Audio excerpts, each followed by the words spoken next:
2002 এর voter list দেখার জন্য আপনাকে গুগলে গিয়ে CEO West Bengal dot WB government dot in লিখে সরাসরি সার্চ করতে হবে। এরপর দেখবেন একটা চিফ ইলেকশনারের ওয়েস্ট বেঙ্গলের যে মেন পোর্টাল সেটা খুলে গেছে। এরপর আপনি একটু উপরের দিকে দেখবেন যে লেটেস্ট নিউজ লেখা রয়েছে, ওর সাইডে একটা ইলেকটোর রোল অফ এসআইআর 2002 একটা স্ক্রিনে ভেসে আসছে, ওটাতে ক্লিক করবেন। ওটাতে ক্লিক করার পর বিভিন্ন ডিস্ট্রিক্টের নাম চলে আসবে। দেখুন কোচবিহার, জলপাইগুড়ি বিভিন্ন ডিস্ট্রিক্ট আসছে। এবার আপনি আপনার নিজের ডিস্ট্রিক্টটি চুজ করবেন, পশ্চিম মেদিনীপুর।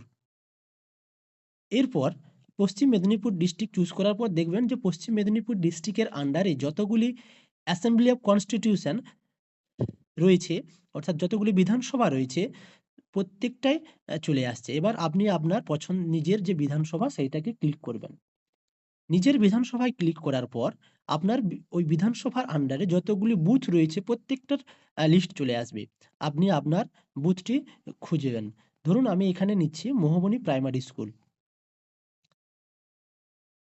এরপর ওইটা বুথটা খোলার পর দেখুন ফাইন্ড রোল, ওইখানে ক্লিক করবেন। ফাইন্ড রোলে ক্লিক করার পর একটা ক্যাপচার কোড আসছে, ওই ক্যাপচার কোডটা আপনাকে দিতে হবে। ধরুন এখানে ক্যাপচার কোড আসছে, যেটা যেভাবে আসছে ওইভাবেই দিবেন। Z capital N 5 capital W 3 verify করবেন। এরপর ভেরিফাই করার পর দেখুন আপনার যে বুথের লিস্টটি 2000-এ চলে আসছে। প্রত্যেকটা নাম এভাবেই আপনি আপনার এখানে লিস্টে পেয়ে যাবেন। এখানে যে মেইনলি যে জিনিসটা প্রয়োজন হচ্ছে, আপনার যে অংশ নম্বর রয়েছে এটাকে বলা হচ্ছে পার্ট নাম্বার 124 2002 সালে ছিল। আর আপনার সিরিয়াল নম্বর যেটা ক্রমিক নম্বর রয়েছে।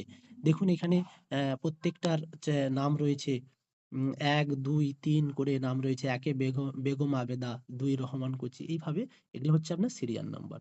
ধন্যবাদ।